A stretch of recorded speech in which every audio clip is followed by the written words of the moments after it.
Prayer for my daughter. Once more the storm is howling, and half hid, under this cradle hood and coverlid, my child sleeps on. There is no obstacle but Gregory's wood and one bare hill, whereby the haystack and roof-levelling wind, bred on the Atlantic, can be stayed. And for an hour I have walked and prayed, because of the great gloom that is in my mind. I have walked and prayed for this young child an hour, and heard the sea wind scream upon the tower, and under the arches of the bridge, and scream in the elms above the flooded stream, imagining, in excited reverie, that the future years had come, dancing to a frenzied drum, out of the murderous innocence of the sea. May she be granted beauty, and yet not beauty to make a stranger's eye distort, or hers before a looking-glass, for such, being made beautiful overmuch, consider beauty a sufficient end, lose natural kindness, and, maybe, the heart-revealing intimacy that chooses right, and never find a friend. Helen, being chosen, found life flat and dull, and later had much trouble from a fool, while that great queen that rose out of the spray, being fatherless, could have her way, yet chose a bandy-legged smith for man. It's certain that fine women eat a crazy salad with their meat, whereby the horn of plenty is undone.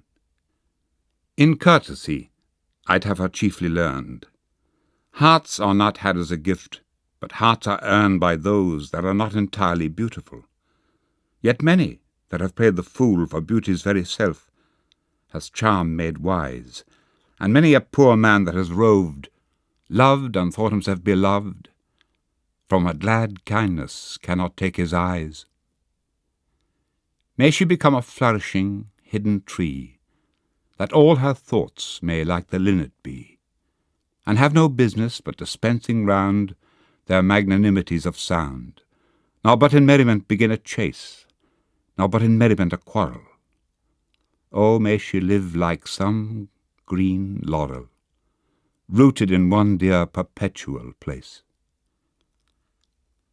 My mind, because the minds that I have loved, the sort of beauty that I have approved, prosper but little, has dried up of late, yet knows that to be choked with hate may well be of all evil chances chief.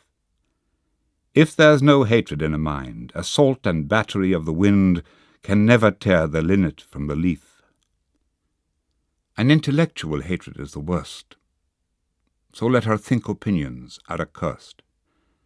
Have I not seen the loveliest woman born, out of the mouth of plenty's horn, because of her opinionated mind barter that horn and every good by quiet natures understood for an old bellows full of angry wind?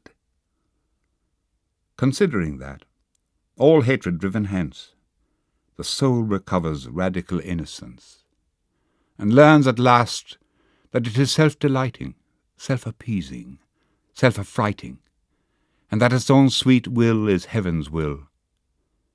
She can, though every face should scowl, and every windy quarter howl, or every bellows burst, be happy still. And may her bridegroom bring her to a house where all's accustomed, ceremonious, for arrogance and hatred are the wares peddled in the thoroughfares.